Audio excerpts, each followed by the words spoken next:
This was brought to you by Franklin County Internet Gaming Society on YouTube and Facebook.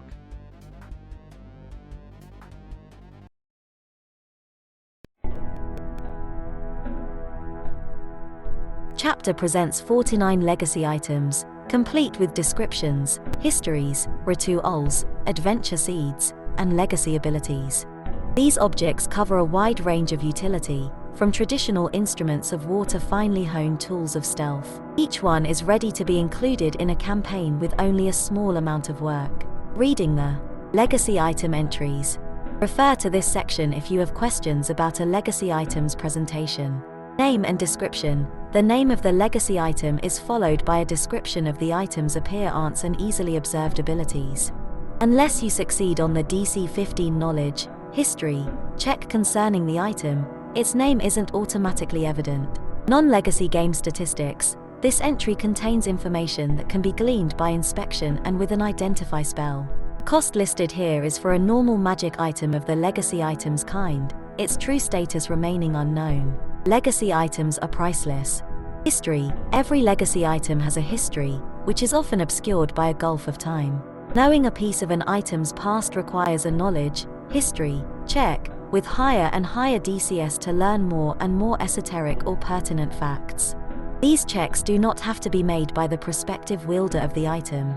The informer tie-on gained by the checks must be accurately communicated to that person, however, because making the relevant knowledge, history, check also uncovers the ritual associated with part of the item's legacy. The skill check DC and the ritual gleaned from a successful check appear parenthetically at the end of each relevant paragraph in an item's history.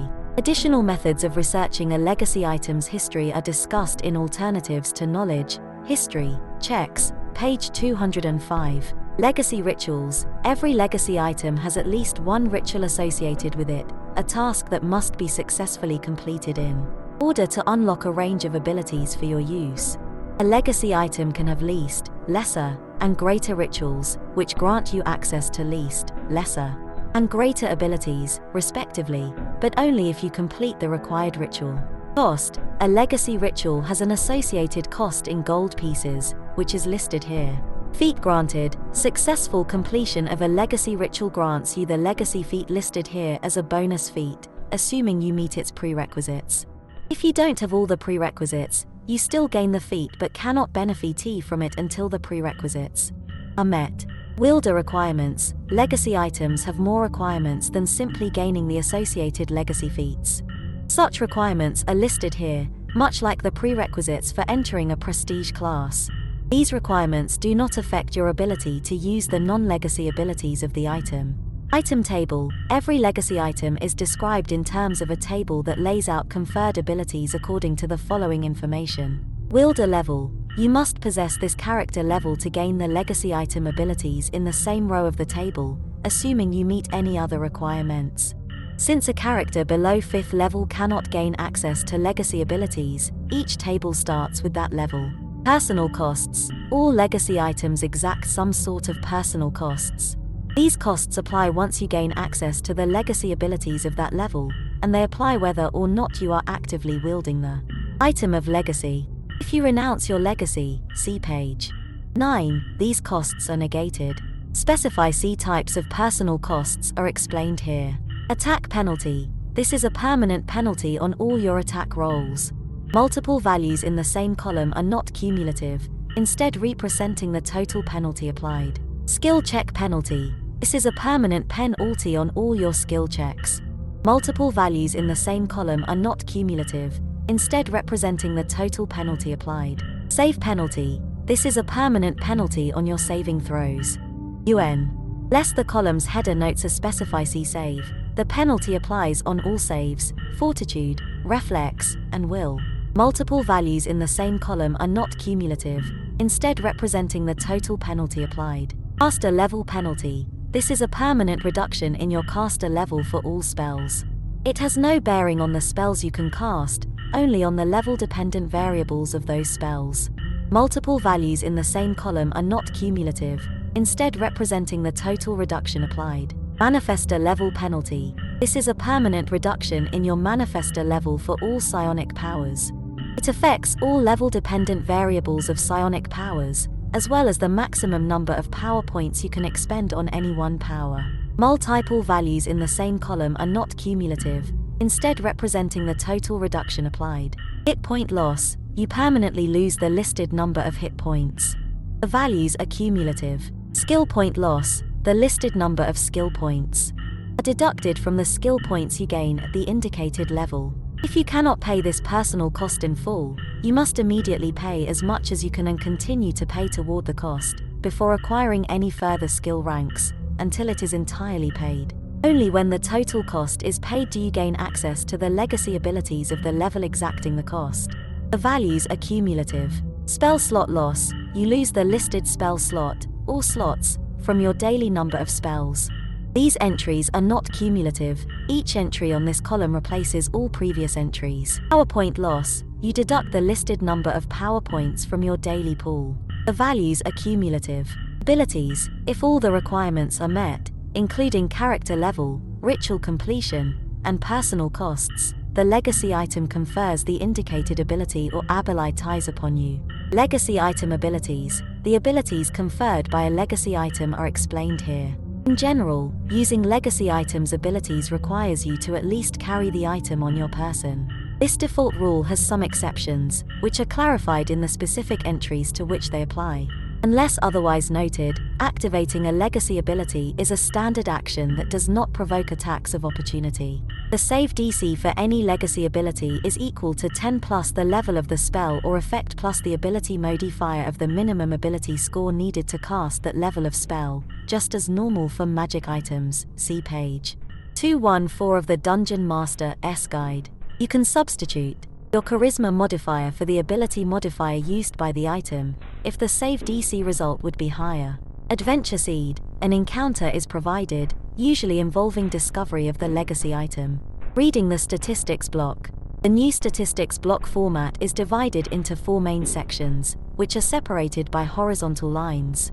Each section serves a specific purpose, so you will need to reference different sections at different times during an encounter. The sections are as follows, from top to bottom. Identification and encounter: the top section identifies the creature and gives the information you need at the start of an encounter. Name: this word or phrase identifies the creature. Sometimes a number is given with the name to indicate how many creatures appear in the encounter. CR: this value is the challenge rating of an individual creature of this kind. Race, class, and level: this information is provided only for characters with class levels. Alignment: the 1 or 2-letter abbreviation that appears here denotes the creature's alignment. Size and type: the creature's size category and its type, and subtype or subtypes, if applicable, are given here.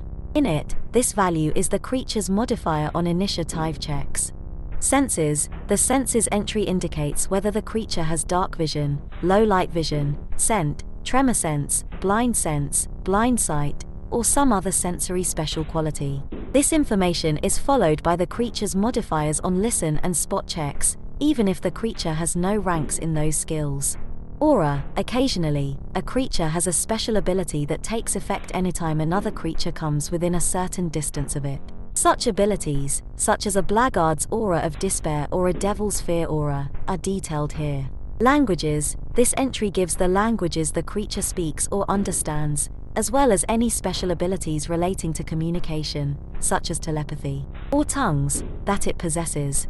Defensive information: this section provides the information you need when characters are attacking the creature. AC: this entry gives the creature's armor class against most regular attacks, followed by its AC against touch attacks, which disregard armor, and its AC when flat-footed, or at any other time when it is denied its dexterity bonus to AC. If the creature has feats or other abilities that modify its armor class under specific circumstances, such as the mobility feat, they are noted here as well as in the feats entry. HP: this entry consists of the creature's full normal hit point total, usually average rolls on each hit die, followed by the creature's hit dice in parentheses. If the creature has fast healing, regeneration, damage reduction, DR, or some other ability that affects the amount of damage it takes or the rate at which it regains hit points, that information also appears here. Immune: any immunities the creature has are indicated here. This includes immunity to specific types of energy as well as specific immunities, such as immunity to poison or to sleep effects. Resist an SR. If the creature has resistance to certain kinds of attacks, that information is given here. Resistance to energy is shown first, as the energy type and the number of points resisted per attack, acid 10, for example. This information is followed by any other resistances the creature has. Altered saving throw bonuses for specific circumstances appear on this line. The creature's spell resistance, if any, appears after the other resistances on the same line. Fort, Ref, Will. This entry gives the creature's saving throw modifiers. Weakness. This entry details any weaknesses or vulnerabilities the creature has, such as light sensitivity or vulnerability to a type of energy. Offensive information refer to this section when it's the creature's turn to act in combat. All its combat options, from melee attacks to spells to potions it might drink, are detailed in this section, even if they are not strictly offensive in nature. Speed. This entry begins with the creature's base land speed, in feet and in squares on the battle grid. Next come speeds for its other modes of movement, if applicable. Melee ranged. Typically, these entries give all the physical attacks the creature can make when taking a full attack action. The first attack described is the creature's preferred form of attack, usually a melee attack of some sort but possibly, as in the example below, a ranged attack. If the creature can make only a single attack, for instance, when it is taking an attack action, use the first indicated attack bonus. Occasionally, a creature has separate options indicated for single attacks and for full attacks. For example, a halfling ranger with the many shot and rapid shot. Feats might have the following entries. Ranged +1 longbow +8, 2d6 +2, 3, with many shot or ranged +1 longbow +10 +5, 1d6 +1, 3, with rapid shot or melee MWK longsword +8 +3, 1d6 and 19, 20. Each set of attack routines is prefaced by a boldface word indicating whether the attacks are melee or ranged. Next comes the weapon used for the attack, the modified attack bonus, the amount of damage the attack deals, and information about critical hits. If the weapon has the default critical hit characteristics, threat on a 20 and 2 damage, this portion of the entry is omitted. Space. This entry defines how large a square the creature takes up on the battle grid. This information is omitted for any creature that occupies a 5-foot square. Reach. The reach entry defines how far the creature's natural reach extends, and it also gives information about any reach weapons it might use. This information is omitted for any creature that has a reach of 5 feet. Base ATK. The base ATK entry gives the creature's base attack bonus without any modifiers. GRP. This entry gives the creature's grapple bonus, base attack plus size modifier plus STR bonus. ATK options. Special abilities that the creature can employ to modify its normal attacks appear here. Such abilities might include feats such as power attack or combat expertise, or special abilities such as smite evil or trip. Special actions. This entry gives any special attacks that the creature can use on its turn in place of making attacks. Combat gear. Possessions that the creature can choose to employ on its turn as an action appear here. Such items might include scrolls, potions, wands, staffs, rods, or wondrous items. Spells known. This entry appears only for sorcerers and members of other classes who do not prepare spells. It begins with the creature's caster level for spells. If it rolls to overcome spell resist, taunts are based on a number other than its caster. By Franklin County Internet Gaming Society on YouTube and Facebook, Roger Hansen on Patreon, and Gaming with Infamous on Discord. Thanks for stopping by.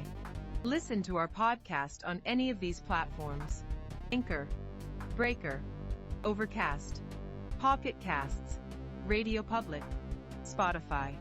Support us on Patreon, and check us out on Discord. All the links can be found in the video description below. We thank you for your participation. If you enjoyed, please like, subscribe, share, make comments. We love feedback.